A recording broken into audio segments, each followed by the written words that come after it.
Tonight, we journey to the heart of ancient Persia, to a land of sprawling empires and surprisingly tolerant rulers. Let the gentle sounds of history lull you into a peaceful slumber as we explore the Achaemenid Empire. Imagine, if you will, the sun dipping low over the vast plains, casting long shadows across the intricately carved stone of Persepolis. This wasn't just any city. It was the ceremonial capital, the heart of a kingdom that stretched from the Indus River in the east to the borders of Egypt in the west. A kingdom built not just on conquest, but on a surprising degree of tolerance and respect for the diverse cultures it encompassed. Picture the bustling markets of Persepolis, a kaleidoscope of sights and sounds. Merchants from far-flung lands, Egyptians with their dark, kohl-rimmed eyes, Greeks with their flowing togas, Indians with their vibrant silks, all gathered together, exchanging goods and stories under the watchful gaze of the majestic Apadana Palace. The air hummed with 1,000 different languages, a testament to the empire's remarkable ability to unite such a vast and varied population. The Achaemenid kings, the Shahs, understood the power of inclusion. Cyrus the Great, the founder of the empire, is remembered not just for his military prowess, but also for his surprisingly humane policies. He allowed conquered peoples to retain their own laws, customs, and religions, a concept almost unheard of in the ancient world. His famous cylinder, a clay cylinder inscribed with his pronouncements, speaks volumes about his commitment to justice and fairness. It's a soothing whisper from the past, a testament to a ruler who valued peace and prosperity over ruthless dominance. Think of Darius the Great, Cyrus's successor, who continued this tradition of tolerance. He standardized weights and measures across the empire, making trade easier and fostering economic growth. He also oversaw the construction of the Royal Road, a network of paved roads that spanned thousands of miles, connecting the far-flung corners of his kingdom. Imagine the weary travelers slowly making their way along this ancient highway, the setting sun painting the sky in hues of orange and purple as they carried news, goods, and ideas from one end of the empire to the other.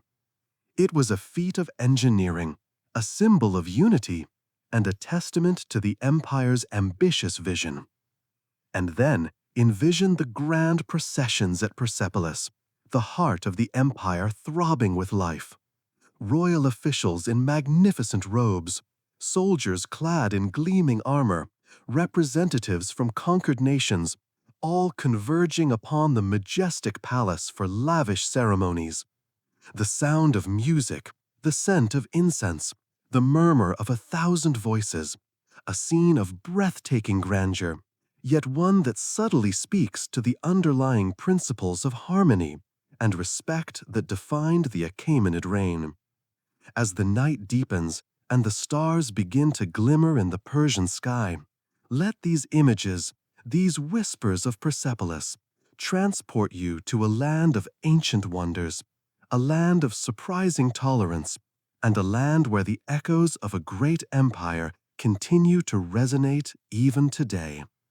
Let the gentle rhythm of history lull you into a restful sleep. Breathe in the calming air of ancient Persia and drift off peacefully into the night. Now, let's drift away to the ancient lands of Persia, where the sun warmed the sands and a legend was born. Imagine the vastness of the deserts stretching out before you, under a sky brimming with stars. This is where Cyrus lived, a young prince who would one day become known as Cyrus the Great. He wasn't born a king, you see, but he possessed a quiet strength, a keen mind that understood the subtle shifts of power, and an unwavering gaze that saw beyond the immediate horizon. He was a skilled warrior, Cyrus, and his armies were renowned for their discipline and their surprising compassion. Battles were fought, of course, the clash of steel on steel echoing across the plains, the dust swirling in the wake of charging horses. But Cyrus's victories were not simply the result of brute force. He understood strategy, the art of maneuvering his troops, knowing when to strike and when to wait, always seeking the advantage. He was patient, like the desert itself, enduring like the ancient mountains. He learned from each conflict, refining his tactics, always looking for the path of least resistance, minimizing bloodshed whenever possible. He conquered many kingdoms, one by one. Media, Lydia, Babylon, mighty empires fell before his armies. And yet, rather than crush them, Cyrus often incorporated them into his growing realm.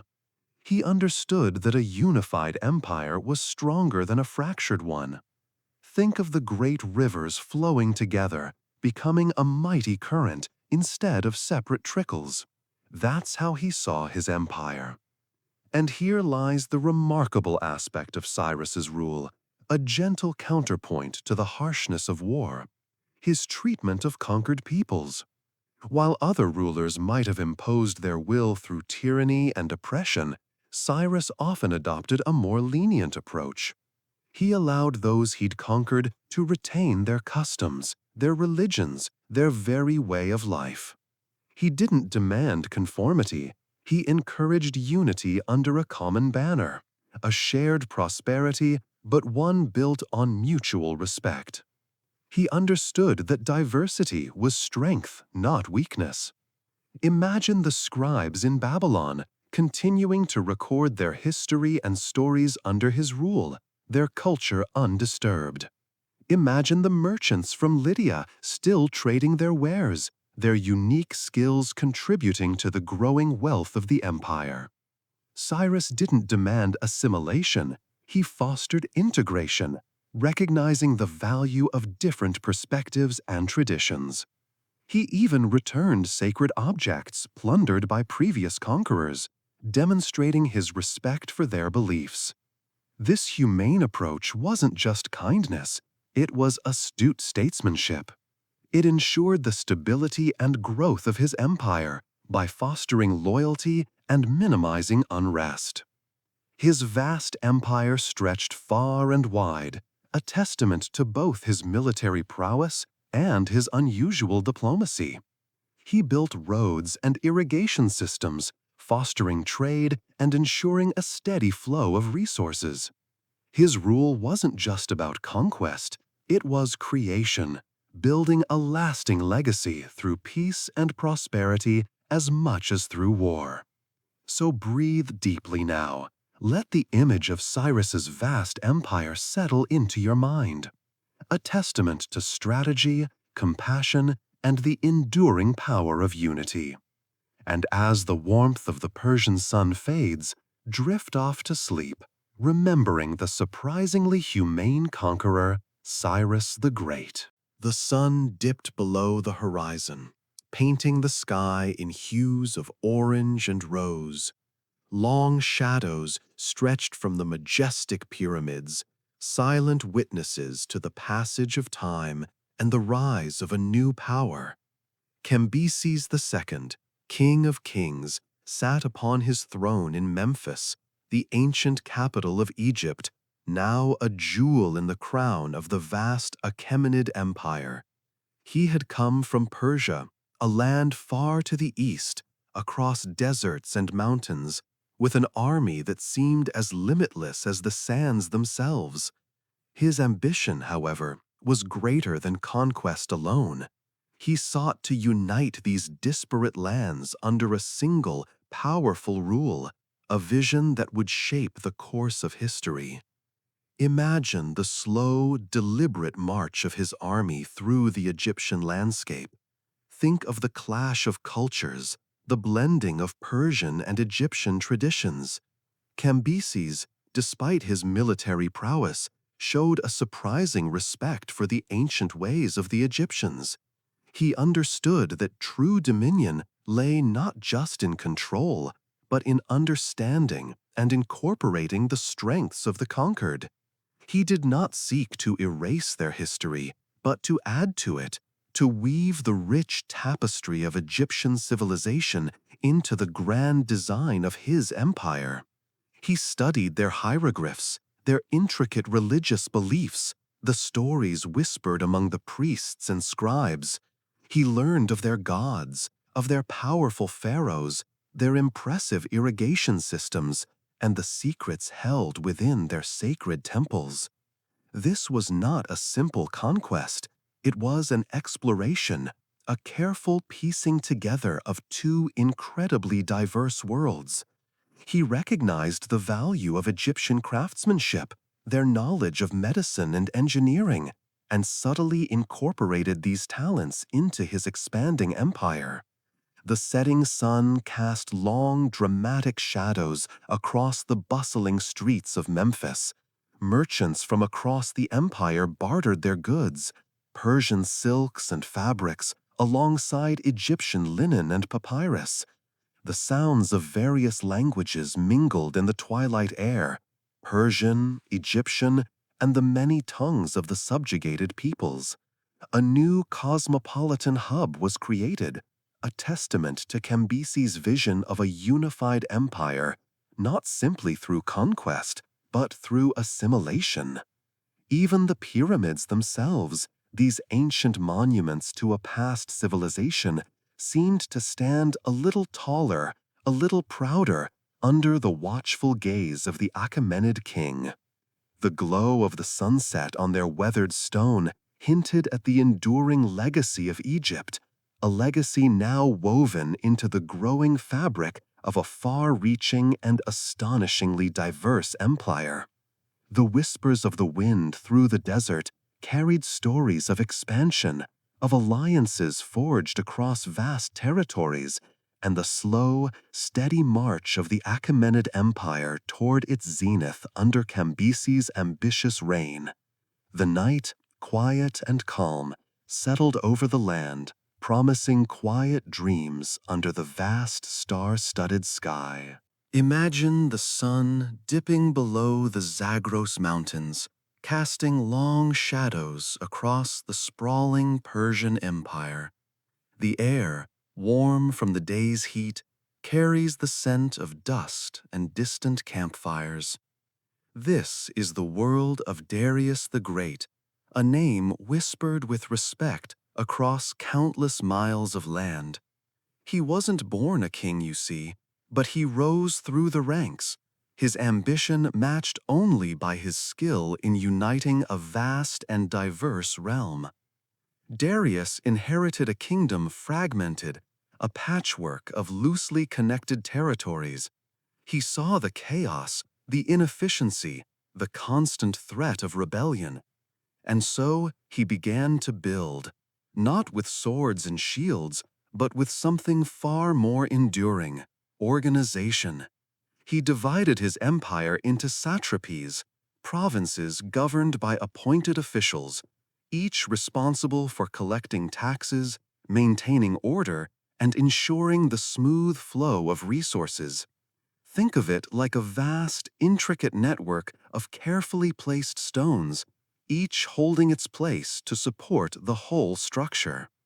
Picture the scribes hunched over their tablets, carefully recording the flow of goods, the taxes collected, the movements of armies. Their meticulous work, painstaking and precise, was the backbone of Darius's administrative system. A standardized currency, the daric, facilitated trade, bringing a sense of unity and stability to the diverse markets that stretched from the Indus River to the Aegean Sea. Every transaction, every carefully weighed coin, contributed to the quiet strength of the empire. And then there's the royal road. Imagine it now, a ribbon of carefully packed earth snaking across the landscape, connecting distant cities and towns. It wasn't just a road, it was a lifeline, a testament to Darius's vision. Think of the rhythmic thud of countless hooves as messengers rode along its length, carrying news and decrees, vital messages that moved with speed and efficiency.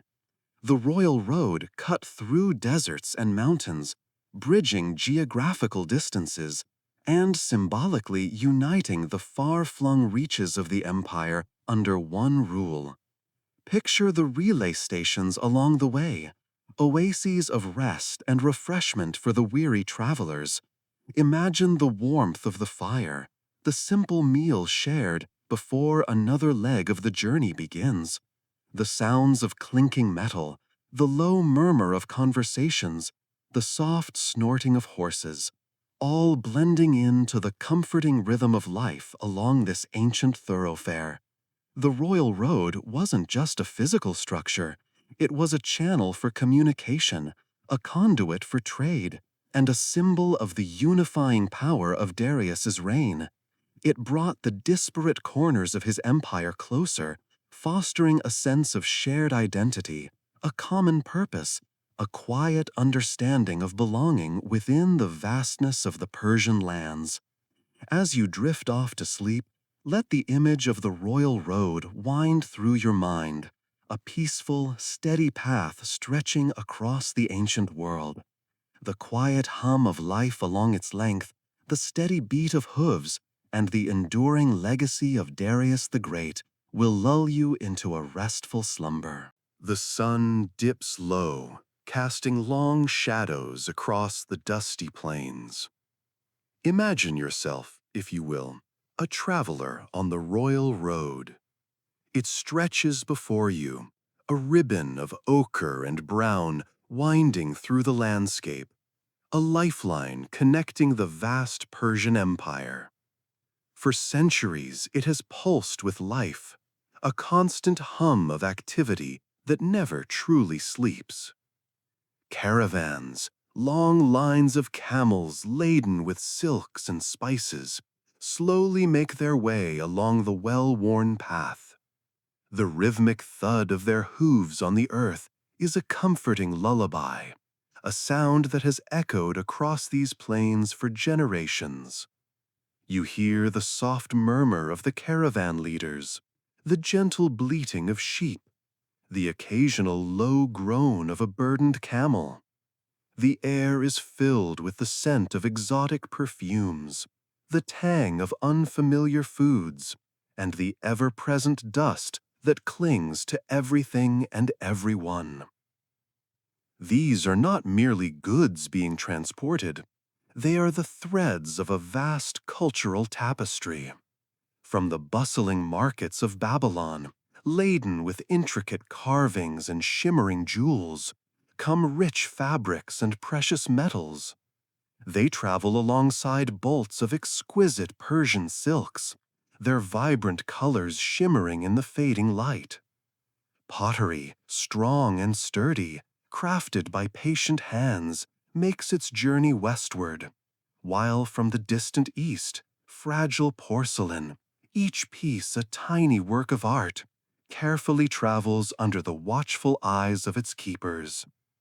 Think of the people who travel this road.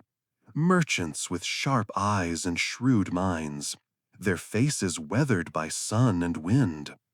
Artisans carrying their tools and carefully guarded creations. Soldiers, their presence a silent promise of protection. Pilgrims, their faces etched with hope and devotion, making their way to sacred sites. Each person carries a story, a piece of their life, along with the goods they carry on their backs or on the backs of their animals. As the sun finally sinks below the horizon, painting the sky in hues of fiery orange and deep purple, the caravans settle for the night. Campfires spring up, casting a warm glow on the faces of the travelers. The sounds of laughter and conversation mingle with the crackling of the flames, a comforting symphony under the vast expanse of the star-studded sky. Stories are shared, friendships forged, and the shared experience of this arduous journey creates a sense of camaraderie. The royal road is more than just a route. It is a conduit, a channel through which ideas and cultures flow. Imagine the whispered secrets of court intrigue, the spread of new philosophical ideas, the exchange of religious beliefs, the slow, steady evolution of languages, all traveling invisibly alongside the tangible goods. It's a constant, gentle exchange, a slow blending of different traditions and perspectives, shaping and reshaping the societies it connects. As you drift off to sleep, listen to the soft wind carrying the echoes of countless journeys along this ancient highway, a timeless artery connecting a vast and vibrant empire. And let its gentle rhythm lull you into peaceful slumber. Imagine, if you will, the sun dipping low over the Zagros Mountains, casting long shadows across the plains of ancient Persia. As the last rays of light fade, a city begins to shimmer into view. This is Persepolis, a city of dreams, sculpted from stone and ambition. It rises before you, not with harsh angles and imposing heights, but with a gentle, graceful magnificence. Imagine the slow, deliberate work of countless artisans, each carefully carving, each meticulously placing, each contributing to a vision of unparalleled grandeur. You stand at the foot of the terrace, the polished stone cool beneath your sandals. The air is still, carrying only the faintest whisper of the wind sighing through the nearby mountains. Around you, the vast expanse of the palace complex unfolds like a carefully crafted tapestry.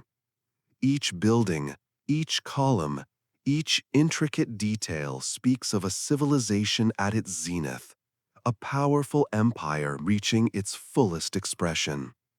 Notice the intricate reliefs carved into the stone, scenes of life, of ceremony, of tribute. They depict processions of dignitaries, their richly adorned garments and proud bearing a testament to the wealth and power of the Persian kings. You see the representatives of far-off lands bearing gifts of gold and ivory, their faces a mixture of awe and reverence.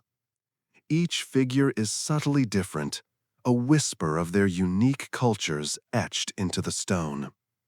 Look closer at the Apadana Palace, the vast audience hall where kings received their visitors. Imagine the sounds that once echoed within these walls, the murmur of courtiers, the clang of ceremonial armor, the hushed reverence of those who stood in the presence of royalty. Feel the weight of history in every intricately carved stone, the echoes of countless footsteps, the whispers of forgotten conversations. Now, let your gaze drift towards the 100-column hall, its massive columns reaching towards the sky, once crowned with richly colored capitals, now weathered and worn by time. Picture the vast space within, a place of grandeur and spectacle, a setting for royal feasts and celebrations. Imagine the sounds of music and laughter, the flickering light of hundreds of torches, the opulence that once filled this hall, lighting up the faces of the powerful and the fortunate. As the darkness deepens, the stars begin to appear above Persepolis. The moon casts its gentle glow upon the city, revealing the subtle details of the stonework, highlighting the textures and patterns that the daylight obscured. The city seems to breathe, to sigh, as it recalls the weight of empires and the passage of time. Let this quiet beauty settle upon you, a gentle lullaby woven from stone and starlight. Let the history of Persepolis, a city of dreams, lull you gently into a peaceful slumber. The sounds of the night and the whispers of the past will guide your dreams. Sleep well. Now, as the embers of the day fade and a quiet peace settles over the land, let's drift together to a time when the world, though often fractured, knew moments of remarkable understanding. We'll journey to the heart of a vast empire where a unique policy of religious tolerance blossomed, a surprising flower in a world usually choked by conflict. Imagine, if you will, a city bustling with life, the air alive with the sounds of many tongues, and the streets echoing with the rhythms of different faiths. This wasn't a place where one religion dominated, silencing all others. Instead, it was a place where the sun shone equally on temples, churches, mosques, and synagogues. You might see a priest in flowing robes walking alongside a monk in simple garb, their paths crossing without animosity, each respecting the other's path to the divine. The market square, a vibrant tapestry of sights and sounds, reflected this harmony. Merchants, each with their own beliefs and traditions, conducted business peacefully, their differences enriching, not dividing them. The secret, if it can be called a secret, wasn't some miraculous formula or imposed decree from a powerful ruler, but rather a slow, deliberate cultivation of respect. It started, perhaps, with pragmatism. The empire recognized the strength that lay in unity, in the ability to draw upon the talents and contributions of all its people, regardless of their faith. Forced conversion, they saw, led only to resentment and unrest, a dangerous instability within their borders. Tolerance, on the other hand, fostered loyalty and cooperation. Yet pragmatism alone could not sustain such a delicate balance. There was a deeper understanding at play, a recognition that the path to the divine was varied and personal.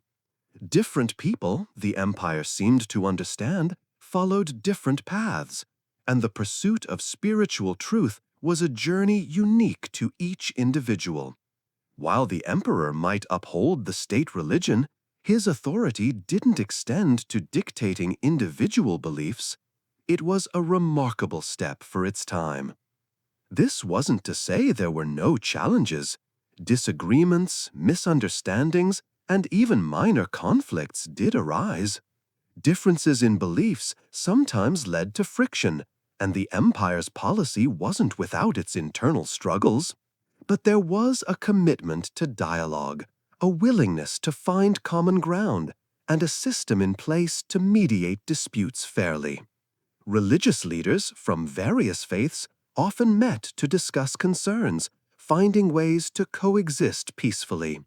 It wasn't a perfect system, far from it, but it was a conscious and sustained effort to build a society where everyone felt safe to practice their faith. Picture yourself walking through the city at dusk. The sun dips below the horizon, casting long shadows, but the city remains alight, not just with lamps, but with the warm glow of faith. From the distant chanting of monks to the quiet prayers whispered in a secluded temple, to the joyful melodies drifting from a bustling marketplace, the air is filled with the diverse expressions of spiritual life. It's a gentle reminder that harmony, even in a world so easily fractured, is not an impossible dream. And as you drift off to sleep, carry with you this image of tolerance and understanding, a peaceful scene reflecting the potential for unity, even amidst diversity. Let this tranquility soothe you and guide your dreams. Imagine the vast Persian Empire, stretching across lands bathed in the golden light of the sun. For centuries, a faith known as Zoroastrianism held sway, shaping the lives of millions. its influence weaving itself into the very fabric of the empire. Picture yourself walking through bustling marketplaces, the air thick with the scent of spices and the murmur of conversations, all under the watchful gaze of Ahura Mazda, the supreme god of the Zoroastrians. This wasn't just a personal faith. It was the state religion, a powerful force that dictated laws, customs, and even the very structure of society. The priests, known as magi, held positions of immense power and influence, advising kings and shaping policies. Their knowledge of astrology, their interpretations of sacred texts were highly valued, their pronouncements guiding the course of the empire. Zoroastrianism emphasized a clear distinction between good and evil, a cosmic battle between Ahura Mazda, the wise lord, and Angra Mainyu, the destructive spirit. This duality shaped their worldview, influencing their ethical codes and social structures. The importance of good thoughts, good words, and good deeds, humata, hukta, huarshta, resonated throughout the empire, shaping individual morality and inspiring acts of charity and compassion. Think of the grand fire temples shimmering in the sunlight, their sacred flames burning perpetually, symbols of the divine light and the purity that Zoroastrians sought to embody. These weren't merely places of worship. They served as centers of community life, places where people gathered not only for prayer, but for social interaction and mutual support. The emphasis on purity and cleanliness permeated daily life. Specific rituals and ceremonies were performed regularly, reflecting a deep-seated desire to maintain a harmonious relationship with the divine. The careful disposal of waste, the meticulous cleaning of homes and temples, these weren't just hygienic practices. They were acts of devotion, reflecting the importance of maintaining order and purity both within oneself and in the world around. This emphasis on order and justice found its expression in the empire's legal system. Laws were based on Zoroastrian principles, emphasizing fairness, honesty, and the protection of the vulnerable. The strong sense of social responsibility, rooted in their faith, created a society that valued community and cooperation. Although power hierarchies existed, there was a pervasive belief that everyone had a role to play in maintaining cosmic balance. Even the humblest citizen could contribute to the greater good through honest work and adherence to righteous conduct. Imagine the echoes of ancient hymns softly carried on the evening breeze, whispering tales of creation, of the struggle between light and darkness, of the eventual triumph of good. These hymns, recited in grand ceremonies and in private devotions, offered comfort, inspiration, and a deep sense of connection to something greater than oneself. They formed the soundtrack to a civilization shaped by its faith, its beliefs echoing through the centuries. As you drift off to sleep, let those ancient melodies lull you into a peaceful slumber, carrying you away to the heart of the Persian Empire, to a time when the flames of Zoroastrianism burned bright. Now, as the embers of the day fade and the stars begin to glimmer, let's drift away to the heart of the empire, to its very pulse, the administration. Imagine, if you will, a vast tapestry woven across the land, threads of governance stretching from the capital to the furthest reaches of the kingdom. This wasn't a haphazard arrangement, oh no. This was a meticulously planned system, a network of satrapies, each a carefully carved jewel in the crown of the empire. Each satrapy, you see, was like a smaller kingdom within the larger one, a province ruled by a satrap, a highly trusted governor appointed by the emperor himself. Think of them as the emperor's watchful eyes and diligent hands, extending his authority and influence across this incredible expanse of land. The satraps weren't merely local rulers, they were integral parts of a grand design, responsible for the smooth functioning of their respective regions.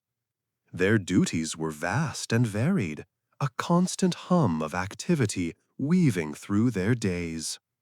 They oversaw the collection of taxes, ensuring the steady flow of resources that fueled the empire's might and grandeur.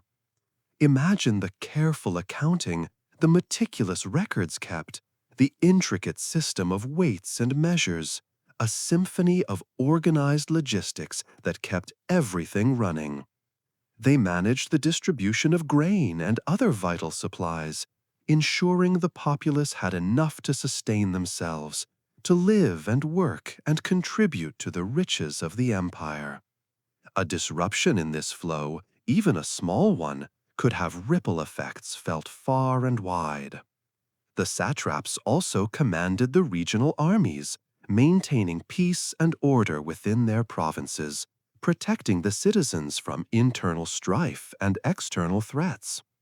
They dealt with local disputes, ensuring justice was served fairly and impartially, striving for balance and harmony within their domains. They also were responsible for infrastructure projects, overseeing the construction and maintenance of roads, canals, and other vital public works. Imagine the vast network of roads stretching like arteries across the land, connecting cities and villages, facilitating trade and communication across this colossal realm. This wasn't just about managing resources and maintaining order.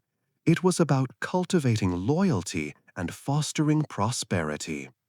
The satraps were expected to be fair and just, to rule wisely and with compassion, to be the face of the empire for the people they governed.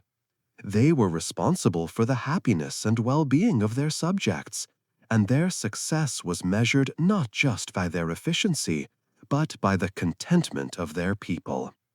Picture the satraps meeting periodically, perhaps in grand assemblies, exchanging information, discussing concerns, sharing best practices, and coordinating their efforts.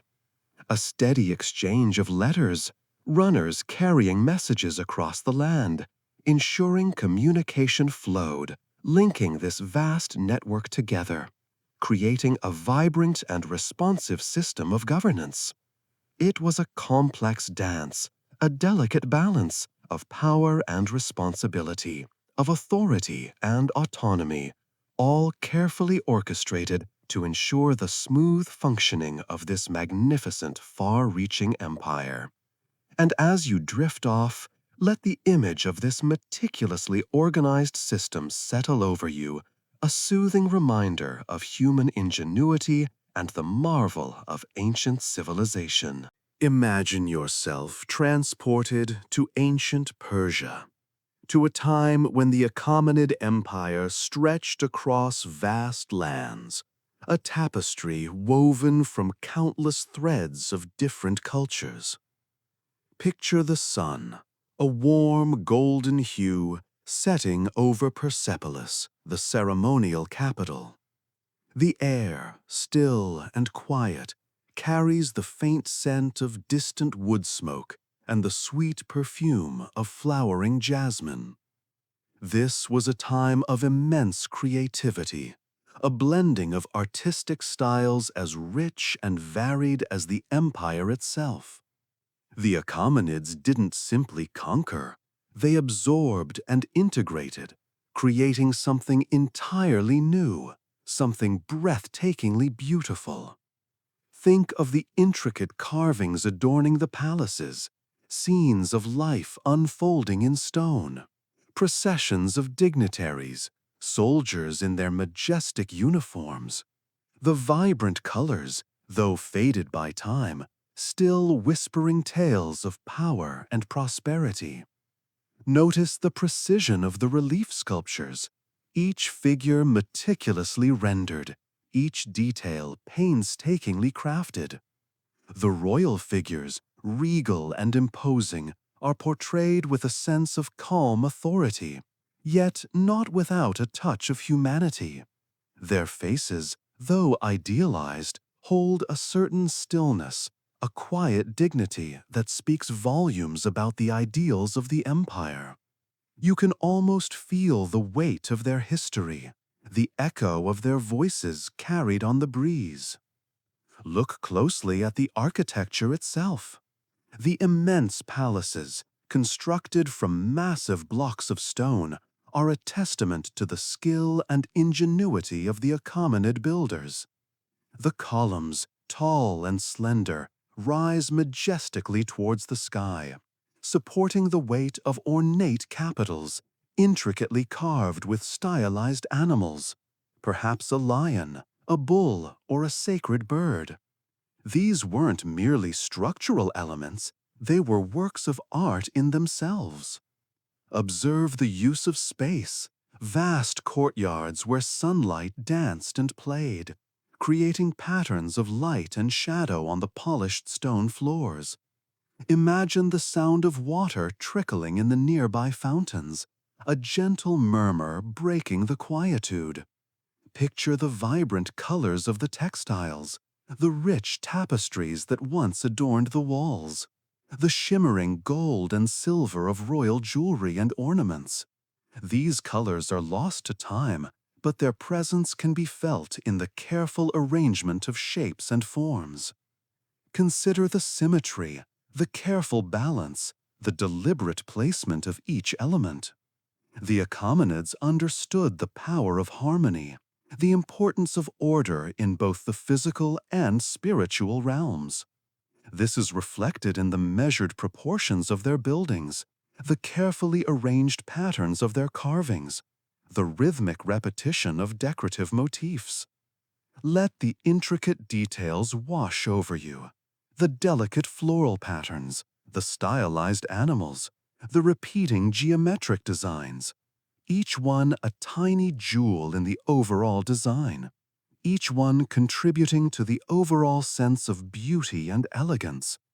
Feel the weight of history, the enduring legacy of a magnificent civilization, all captured in these works of art, laid out before you in stone. Allow these images to soothe you, to settle your mind, to guide you into a peaceful, restful sleep.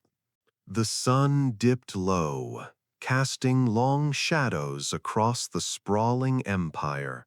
For centuries it had stood, a mighty monument to power and ambition.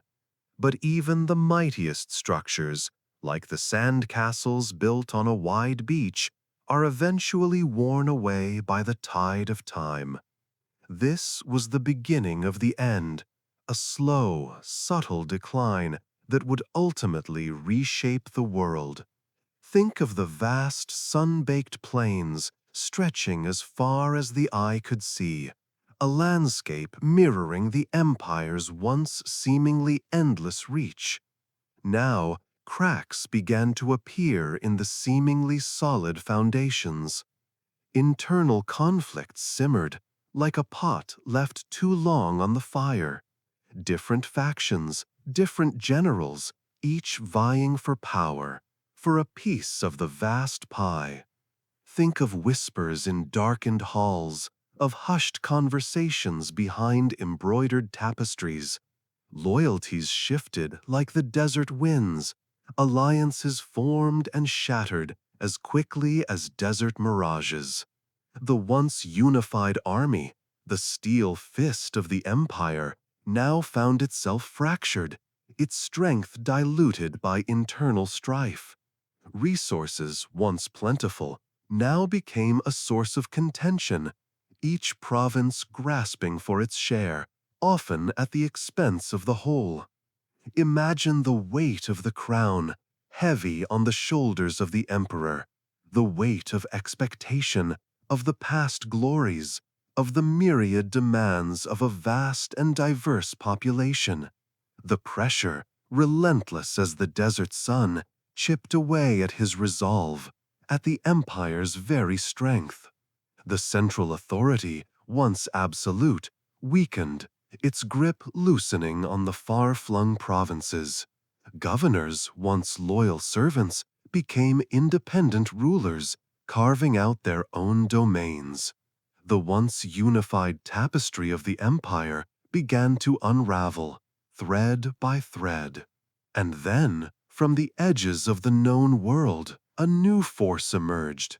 Alexander, a young king with a burning ambition, a restless spirit, and an army forged in the fires of discipline and unwavering loyalty. He rose, like a star ascending in the night sky, his brilliance quickly eclipsing all others. Picture him, a young man with piercing eyes, his gaze fixed on the vast prize that was the empire, its weakness apparent even from afar. He saw the cracks, the divisions, the internal decay, and he moved swiftly, decisively, exploiting every weakness with the precision of a seasoned hunter. His army marched, a relentless tide, swallowing up territory, crushing resistance with efficiency and ruthlessness. Battles raged, clashing swords and shields echoing across the battlefield. The clash of empires, a symphony of destruction. Yet, even in the midst of war, the slow, inexorable march of time continued. The sands of power shifted, rearranged by the winds of conquest. The once mighty empire crumbled, not in a single cataclysmic event, but in a slow, agonizing process of internal decay and external pressure. It was a lesson etched in the very fabric of history, a reminder that even the greatest empires, like the shifting sands, are ultimately transient, destined to yield to the passage of time. The night is quiet now, the story is over, and you can drift off to sleep. Now, as the evening settles and a gentle quiet descends, let's journey back in time, thousands of years, to ancient Persia. Imagine the sun setting over the vast plains, casting long shadows across the land. In this setting, a story unfolds, a story etched onto a baked clay cylinder, a story that speaks surprisingly clearly across the millennia. This is the story of the Cyrus cylinder. It's small, unassuming really, about the size of your hand, perhaps a little longer. But its importance is immense. Discovered in the ruins of Babylon in the late 19th century, this cylinder isn't just a piece of ancient pottery, it's a remarkable historical artifact, a testament to a king's vision, and a fascinating glimpse into a world so far removed from our own. King Cyrus the Great, a powerful ruler who united a vast empire encompassing much of the Middle East, commissioned this cylinder. It wasn't a boastful declaration of military might, though Cyrus certainly had that too. Instead, it's a chronicle of his conquests, but not in the usual way. It doesn't focus on the battles won or the territories claimed. No, this cylinder speaks of something far more profound: freedom, repatriation, and religious tolerance.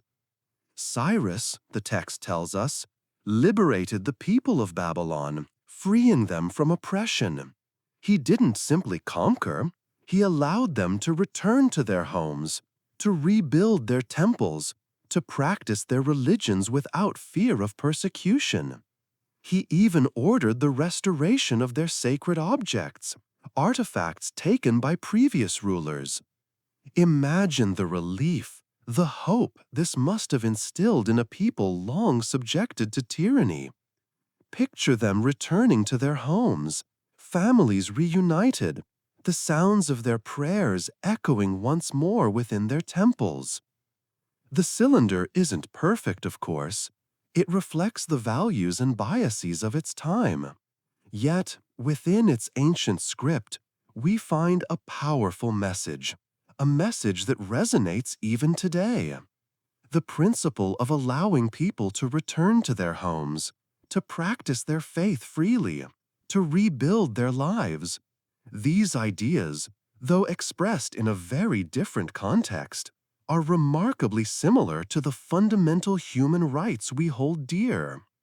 This isn't to say Cyrus was a saint or that his empire was a utopia, but the Cyrus Cylinder represents a significant moment in history, a remarkable shift in thinking. It shows us that the concept of universal human rights, of respecting the dignity of all peoples, regardless of their background or beliefs, isn't a wholly modern invention.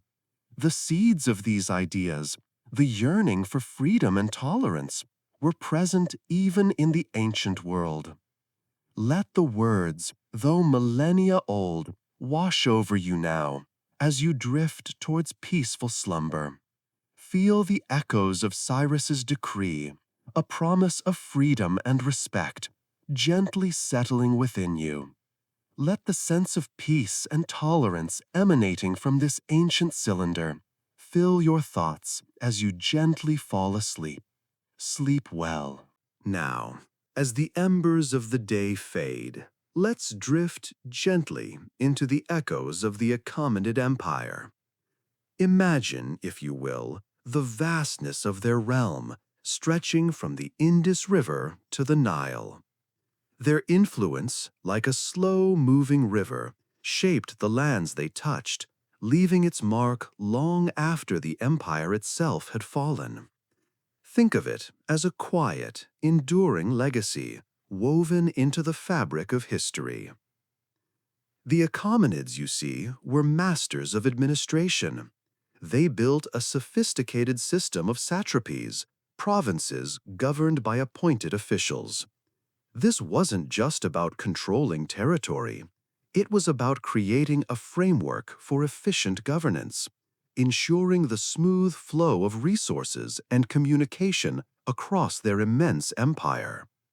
This model, this elegant system of organization, served as a blueprint for later empires. The Seleucids, the successors to Alexander the Great, adopted many of these administrative techniques, finding them practical and effective in managing their own sprawling territories. The Romans, too, in their own way, adapted elements of the Achaemenid system, refining it further to suit their specific needs. Even the bureaucratic structures of later empires, echoes of this ancient system, can be faintly heard whispering through the ages. Beyond administration, the Achaemenids also left an indelible mark on the cultural landscape. Their policy of religious tolerance, a remarkable feat for the time, allowed diverse cultures and faiths to coexist within their empire. This respect for different beliefs, though not always perfectly implemented, created a vibrant environment of cultural exchange. Imagine the bustling marketplaces, a meeting place of various peoples and traditions, a vibrant tapestry woven from many threads. The Persian language, a language of royal decrees and everyday communication, intertwined with other languages, leaving its own subtle imprints. We see traces of Achaemenid influence in the art and architecture of subsequent empires. A subtle curve in a column, a recurring motif in a decorative pattern, all silent testaments to that ancient empire's aesthetic sensibilities. Consider the Royal Road, a marvel of engineering in its time. This carefully planned network of roads facilitated trade and communication, binding their vast territories together. It was a testament to their ambition, a symbol of connection and efficient movement across their dominion. Subsequent empires, understanding its strategic importance, constructed their own extensive road systems, learning from the Achaemenids' practical approach to infrastructure development. These roads, arteries of commerce and communication, were not merely routes for transportation, but also pathways for the spread of ideas and culture. They connected civilizations, fostering a sense of shared experience even across vast distances. The Achaemenid legacy wasn't merely about power or conquest. It was about the creation of systems and the encouragement of a cultural exchange that shaped the world for centuries to come. Their administrative efficiency, their policy of tolerance, and their innovative infrastructure projects all served as a source of inspiration for rulers and empires long after their own had fallen. The echoes of their empire, a quiet hum in the corridors of history, continue to resonate in the structures and cultures that followed. And as you drift off to sleep, you can almost feel the whisper of these echoes, faint and distant, yet undeniably present. Sleep soundly now. Imagine yourself walking through Persepolis, a city whispered about for millennia. The sun, a warm hand on your skin, sets over the crumbling columns, casting long, gentle shadows. You breathe in the dust of ages, a faint perfume of history clinging to the air. Persepolis, the city of Persians, once a vibrant heart of an empire, now rests in a quiet slumber, its grandeur muted by the passage of time. But within this quietude lies a mystery, a captivating enigma that has puzzled scholars and captivated imaginations for centuries. The city, built by Darius the Great, stands as a testament to his ambition and the power of the Achaemenid Empire. Palaces, grand audience halls, and intricate reliefs depicting the triumphs and rituals of the empire all rise from the earth, silent witnesses to a bygone era. Yet its sudden and almost complete abandonment remains a perplexing question.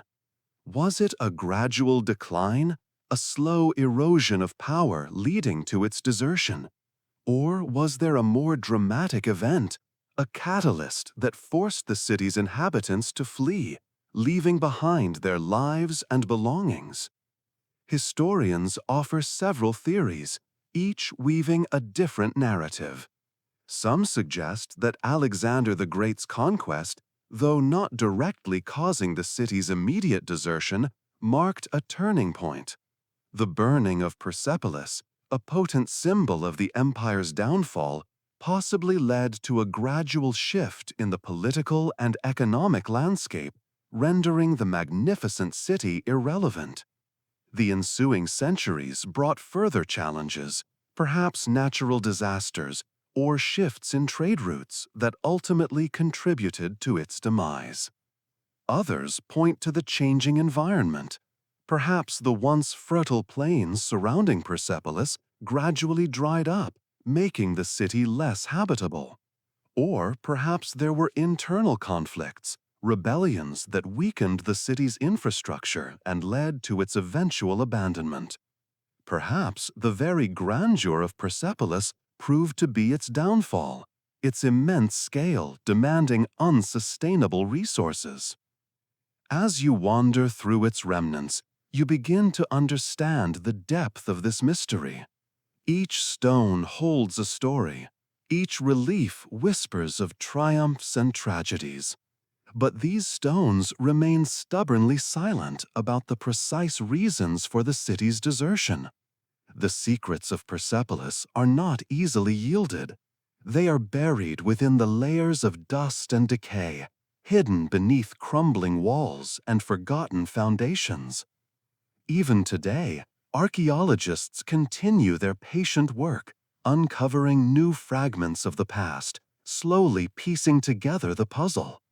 Every unearthed artifact, every inscription deciphered, adds another layer to the understanding of this once great city. Yet some secrets remain elusive, stubbornly resisting revelation. They lie within the unexplored parts of the vast ruins, within the earth itself, awaiting the gentle hand of future discoveries. The mystery is part of Persepolis's enduring charm, a subtle intrigue that beckons us to continue unraveling its captivating story, one fragment at a time. As the night deepens and the stars begin to appear, let this enduring mystery lull you into a peaceful sleep, the whispers of Persepolis echoing softly in your dreams. The sun dips low, casting long shadows across the crumbling columns of Persepolis. Dust motes dance in the fading light, a silent ballet performed for an audience of ghosts. Imagine yourself there, the air warm on your skin, the scent of dry earth and ancient stone filling your lungs. You walk slowly, your footsteps barely disturbing the quiet. The stones whisper stories, their surfaces worn smooth by the passage of centuries. These stones remember a bustling city, a vibrant heart of an empire. They remember the rhythmic thud of countless feet, the lively chatter of merchants and artisans, the excited cries of children at play. They remember the grand processions, the glittering silks and gold, the powerful monarchs who ruled from this magnificent palace. Xerxes, Darius, Artaxerxes, names etched in the very fabric of this place, now only echoes in the wind. Feel the weight of history settle upon you, a gentle blanket of the past. Picture the elaborate bas-reliefs, intricate carvings depicting the daily life of the empire, the tribute-bearing subjects, the victorious kings. Each figure, frozen in time, holds a story waiting to be unraveled. Their expressions are serene, yet tinged with a subtle melancholy, reflecting the ephemeral nature of all things. A lone bird calls, its cry a tiny punctuation mark in the vast stillness. The stars begin to appear, their light reflecting in the polished surfaces of broken columns, mirroring the distant glimmer of the moon. The night unfolds, a cloak of darkness draped over the ruins, shielding them from the relentless march of time. Think of the architects and builders, their skilled hands shaping these colossal structures, their hopes and dreams woven into the very stone. They too are part of this whispering history, their lives a fleeting moment in the vast expanse of time. Yet their legacy endures, tangible in these majestic remains. The whispers of their efforts linger, a quiet hum in the stillness of the night. The wind sighs through the broken walls, carrying with it the scent of distant jasmine and the echoes of forgotten songs. It carries the faint murmur of conversations, the hushed tones of secrets shared centuries ago. The air itself seems to vibrate with the energy of the past, a faint pulse of a civilization that once held dominion over a vast and powerful empire.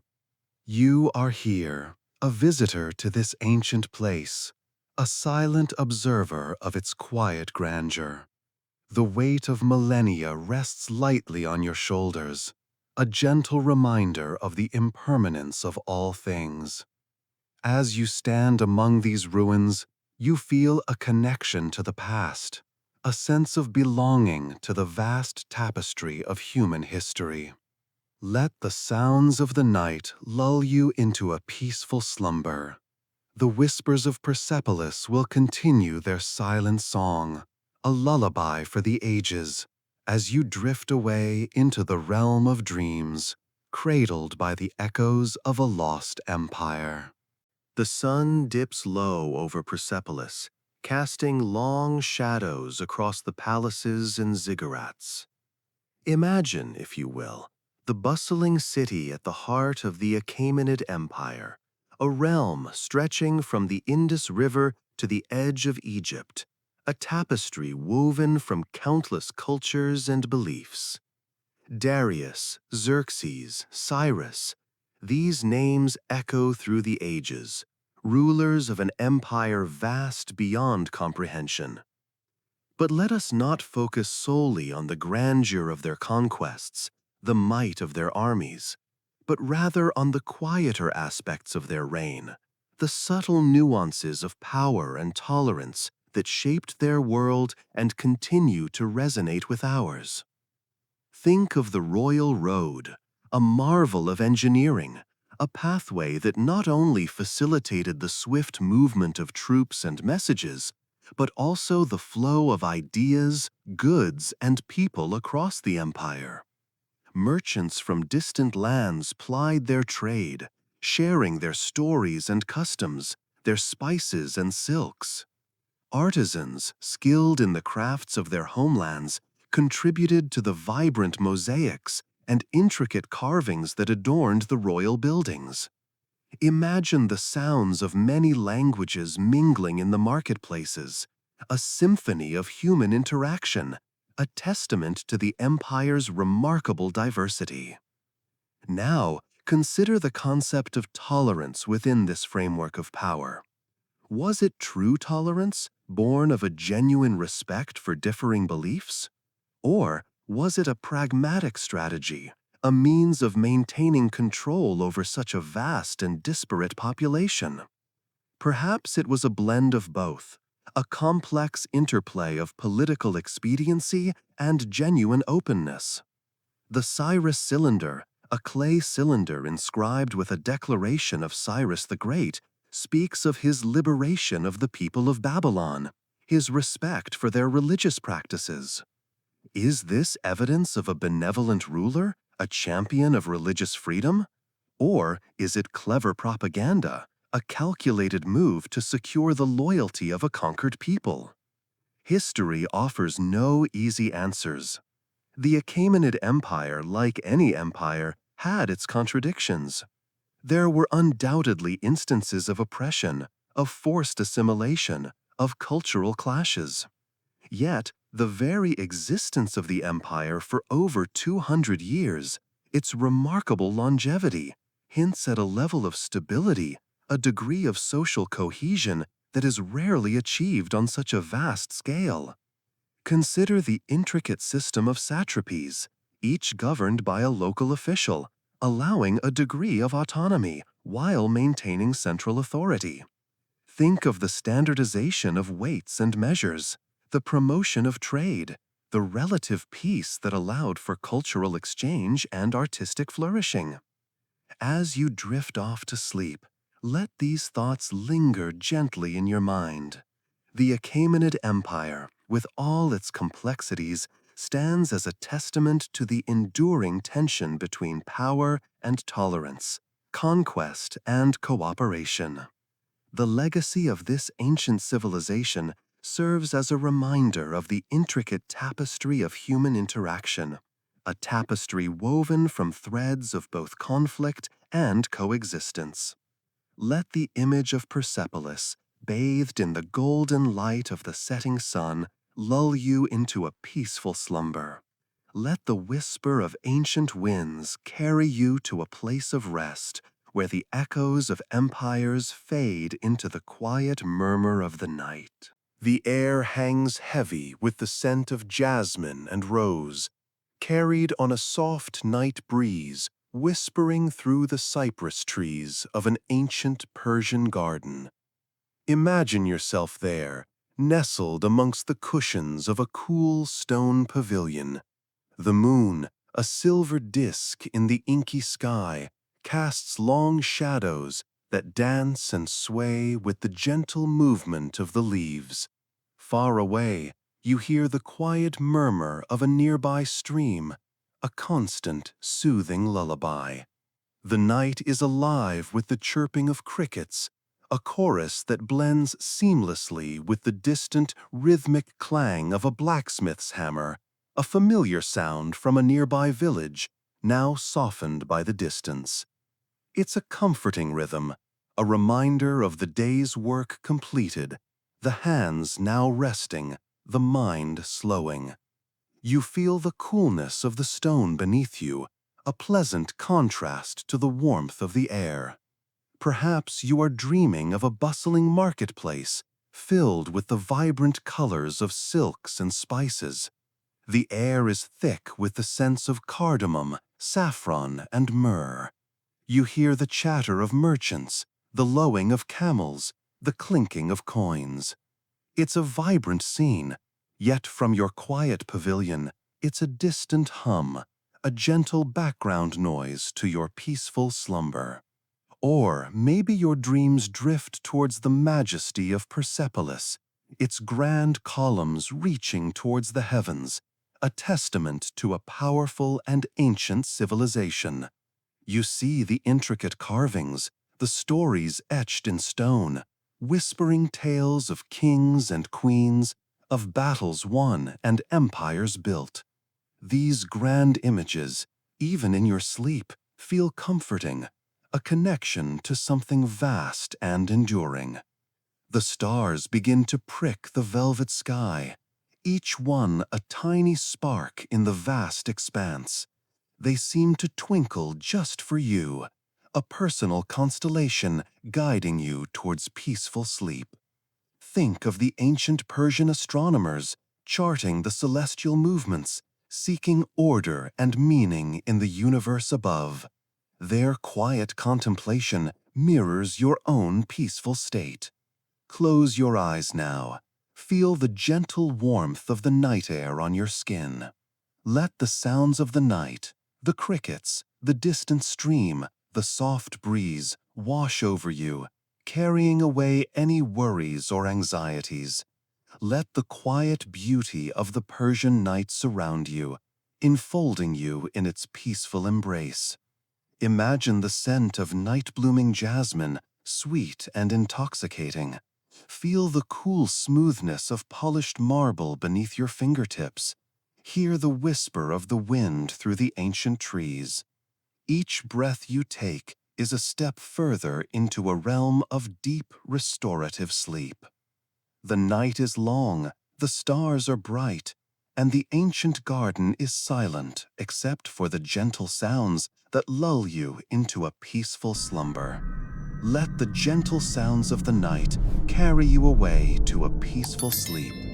Sweet dreams of ancient Persia, and may tomorrow bring you renewed peace. Sleep soundly now. Rest well.